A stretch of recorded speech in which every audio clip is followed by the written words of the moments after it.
Today I'm going to talk about the number one secret why gold and silver are rising.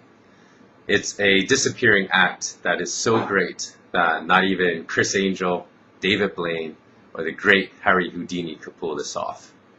You see, there's a lot of people in this world that don't even understand that this is just an illusion. This is only a paper representation of the digital idea that is money. So in other words, of all the so-called money in the system, about 98% of it is digital. It doesn't even exist as paper. So here's the big secret that bankers don't want you to understand, and why the number one secret why gold and silver are soaring at the moment. Bankers set up the global monetary system basically to rob you, to bamboozle you, to deceive you, to lie to you, to steal from you. Imagine that this dollar bill represents your annual salary. Well, if you earn a decent salary in the United States, about 1/3 of your salary will come out in the form of Social Security taxes and federal income taxes. So you can snip away very quickly 1/3 of that salary, and this is what you're left with. Now, if you live in the most populous state in America, California, you're going to lose about 9.3% to the state income tax. So again, you can snip away this much.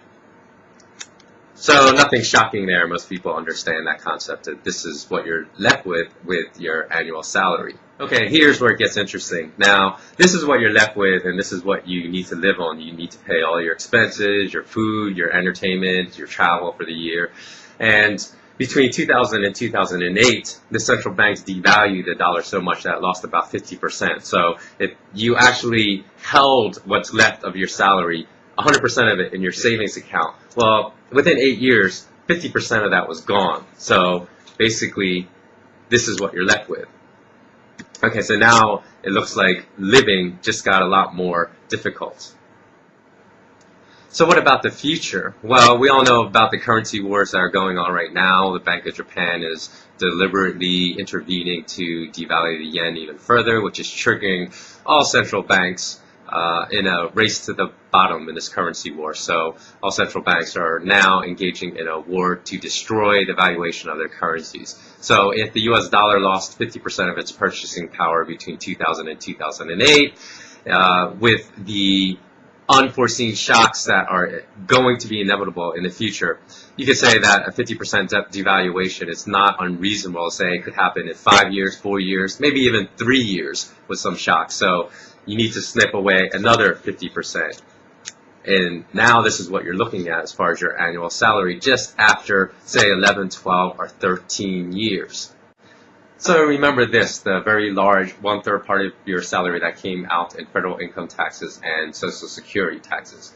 Now, don't we get benefits from this, you ask? Well, not really. The Social Security tax, it's the program's an unfunded liability right now that is a huge Ponzi scheme. The government basically takes money from Jack to pay Jill.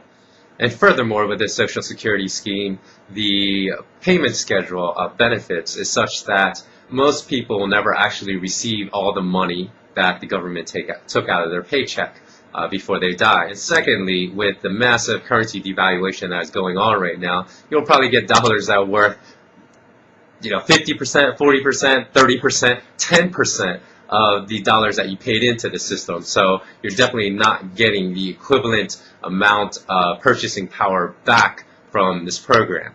Now, with the federal income tax, 100% of that goes to paying off debt on the national interest and transfer payments. So in 2008, we saw what the transfer payments were, as there was an $850 billion bailout, which basically just took money out of the American taxpayer pockets and gave them and deposited them right into the pockets of bankers. And as far as the interest on the national debt, that again is in essence a transfer payment that's coming straight out of our pockets and into the pockets of the wealthiest banking families in the country. In essence, this really is a part of your annual salary that you should be able to keep, and that would help us all out if we were able to keep this part. It should be really apparent why a lot of Americans are struggling out there, because you start with this, and then after 13 years, you're left trying to live off of this. And even if you double your salary, say, oh, I just, double my salary from $100,000 a year to $200,000, you would think, oh, that should double my quality of life. Not so, because you start again with this, And after 13 years, the fraudulent nature of this monetary system will leave you with this. The indignity on top of all this is that when you die, even though this is now left in your bank account, what will go to your kids and your children if you are in the highest bracket of the estate tax, 50% of that, again, is taken by the government. So you're basically left with this.